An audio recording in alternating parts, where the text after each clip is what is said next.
आइए देश विदेश के महत्वपूर्ण समाचारों पर चर्चा करें। ईरान और इजराइल का युद्ध है ना, महायुद्ध में परिवर्तित हो गया और ये परमाणु युद्ध हो रहा था। बड़ी विचित्र स्थिति है। आइए अभी अब हम ताज़ा घटना की बात करें कि इजराइल है ना, ईरान के हमलों से घबरा गए और वहाँ के प्रधानमंत्री नेतन्याहू है ना, जो वह बंकरों में छिपे थे, अब उन्होंने वे ईरान छोड़ दिया। हो सकता है कि शायद कोई बड़ी तबाही हो। अब वो उनका जो है प्लेन है ना, अब ग्रीस में देखा गया था। अब जो भी हो, क्या स्थिति बनती है यह भी कंफर्म नहीं है, किंतु यह ऐसी हो रही है चर्चा कि अब नाउ ने है ना इजराइल छोड़ दिया। जनता भी अब उनसे नाराज़ हैं, जो भी हो ठीक होता। अभी जो है ना इजराइल ने ईरान पर फिर हमला किया और उसके एक डिफेंस सिस्टम को तबाह किया, ये भी सही है। अब यहाँ पर है ना, ईरान अभी यार 2000 मिसाइल के साथ इजराइल पर हमला करने जा रहा और उसका जो हमला हुआ ना, तो इजराइल कितना तबाह हो जाएगा ये भी अपने आप में पहचाने।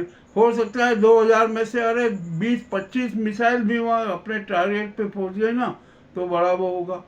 और अभी एक समाचार आया कि जो इजराइल ने परमाणु सैन्य पे हमले किए थे ना ईरान के, वहाँ रेडिएशन फैल गया ना, परंतु ऐसा नहीं है, वहाँ पर रेडिएशन नहीं फैला।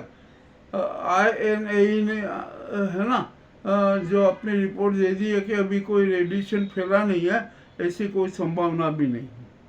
अब यहाँ ईरान के साथ है ना चीन खड़ा हो गया, रूस खड़ा हो गया, अब तो है ना लेबनान और जॉर्डन भी उसके साथ हो गए, यानी विचित्र स्थिति हो गई। मिडिल ईस्ट है ना अब 2 भागों में बढ़ गया। अब यहाँ पर इसके बाद क्या स्टेप बनेगी, ये भी एक बड़ी सोचने की बात है। सऊदी अरब में है ना अमेरिका के 6-7 स्थानों पर मिलिट्री बेस है।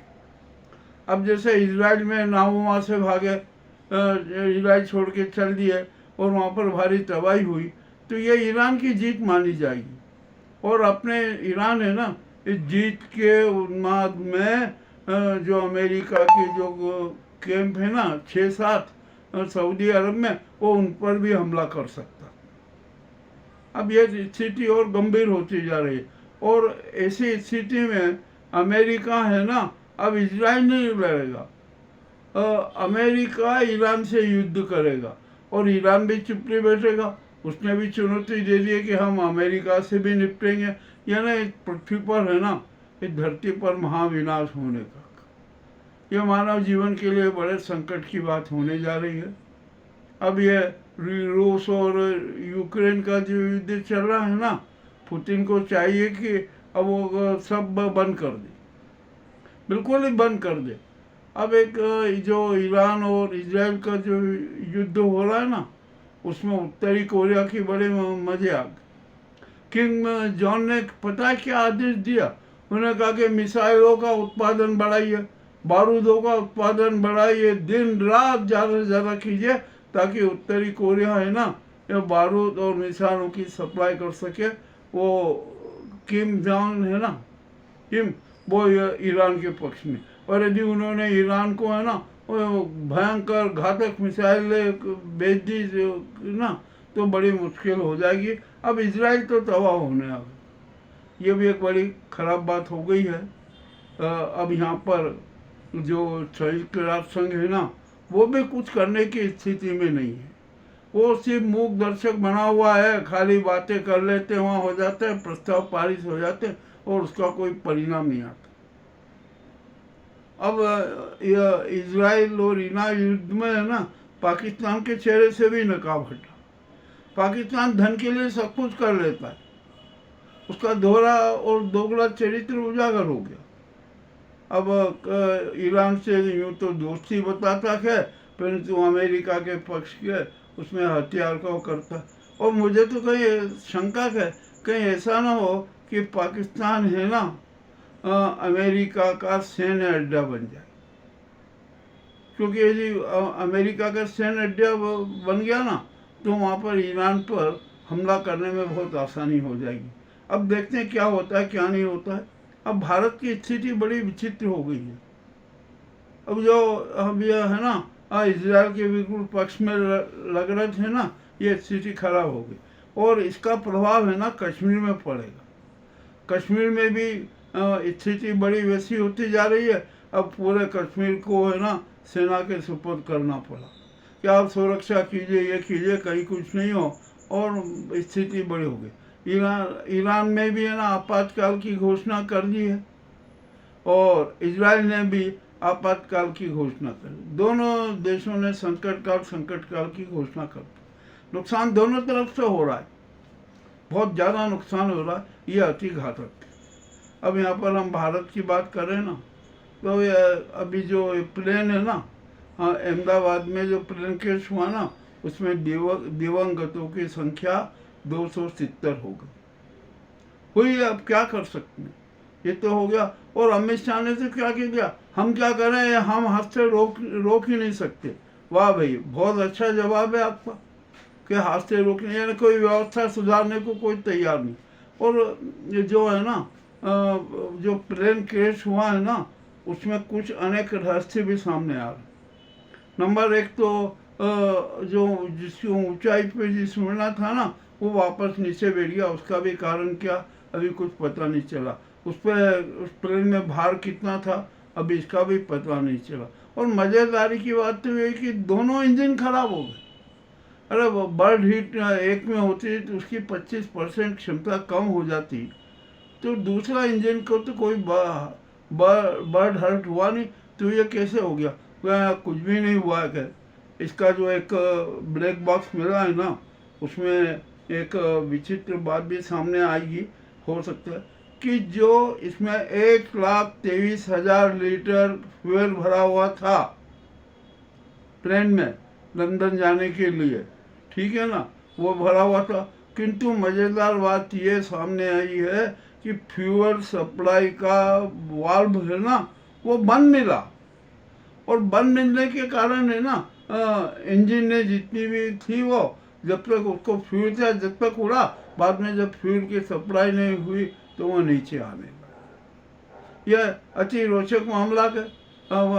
हमारे जो प्लेन के पायलट थे ना, उन्होंने तो बहुत कोशिश की, बचाओ मेडी का भी संदेश दिया, किंतु उसका भी कोई जवाब नहीं दिया।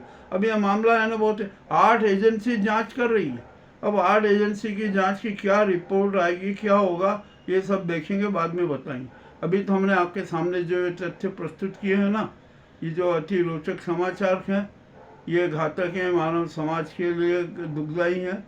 और जो बाबा वेंगा है ना, जिनकी भविष्यवाणियाँ बिल्कुल सटीक होती रही हैं, उन्होंने भी स्पष्ट घोषणा की थी कि 2025 में 2 सैन्य शक्तियों के बीच महाविनाशक युद्ध होगा। और ये इजराइल में ईरान है ना, ये दोनों जो सैन्य महाशक्तियाँ के दोनों के बीच में शुरू हो। अमेरिका को भी आश्चर्य लग रहा है कि ईरान सैन्य शक्ति में इतना सक्षम हो गया है क्या। वो मुगालते में थे, कुछ भी हुआ चले। और बाबा वेंगा ने एक बहुत बड़ी भविष्यवाणी की। उन्होंने कहा कि 2027-28 तक है ना, पृथ्वी पर महाप्रलय होगा। अनेक प्रकार के भूकंप आएंगे, ज्वालामुखी फटेगी, बाढ़ आएगी, कहीं सूखा पड़ेगा, कहीं वर्षा होगी, यानी अब अति वर्षा होगी। यानी अब धरती पर है ना, ये 3 साल बड़े संकट के रहेंगे। आज एक हमारे देश के लिए थोड़ी सुखद घटना आई कि अनेक प्रदेशों में मानसून ने दस्तक ले दी। यूपी में आ गया क्या, मध्य प्रदेश में भी कहीं कहीं हल्की बारिश हो रही, हो सकता है कि 2-3 दिन में मानसून पूरा सक्रिय हो जाए। अब यह स्थितियाँ चल रही है हमारे यहाँ पर। अब है ना बड़ी विचित्र स्थिति हो गई है। भारत की तो स्थिति इतनी खराब हो गई है कि अब उसको संभालना मुश्किल। और जो ये नाजी गैंग है ना, जो अहमदाबादी गुजराती गैंग जो सरकार का दावा भरती है, उसमें भी कोई दम नहीं है। उनको किस तरीके से राष्ट्र का संचालन होता है ये बिल्कुल याद नहीं। अब जो भी है हो गया है ना, अब तो जनता को महाक्रांति करने पर हमारा होना पड़ेगा, उतरना पड़ेगा। आज अमेरिका में एक बहुत बड़ी घटना हुई। वहाँ 2 सांसद थे, वहाँ घर में घुसकर दोनों सांसदों को गोली मार दी गई, हमला किया गया। एक सांसद की पत्नी और पति दोनों की मौत हो गई, और दूसरे सांसद है ना, उनको कुछ थोड़ा गोलियों का कम हुआ, वो और उनकी पत्नी घायल हो गई। अमेरिका में भी खूब हिंसा चल रही, इतनी हिंसा हो रही है कि हद से ज़्यादा अब कुछ भी नहीं कह सकते। यानी सच तो ये है कि हमारे यहाँ है ना, आदमी अपना मानवीय मूल्यों को खो चुका है, मानवीय मूल्यों की संस्कृति खो चुका है। उसको तो सिर्फ अपना स्वार्थ और उन्माद याद है। ये स्थिति बड़ी घातक है। हमने आपके सामने समाचार प्रस्तुत किए हैं, सही सही बातें कह दी है, सच सबके सामने रख दिया है। आपको कैसा लगे हमें अवश्य बताएं। बहुत बहुत धन्यवाद।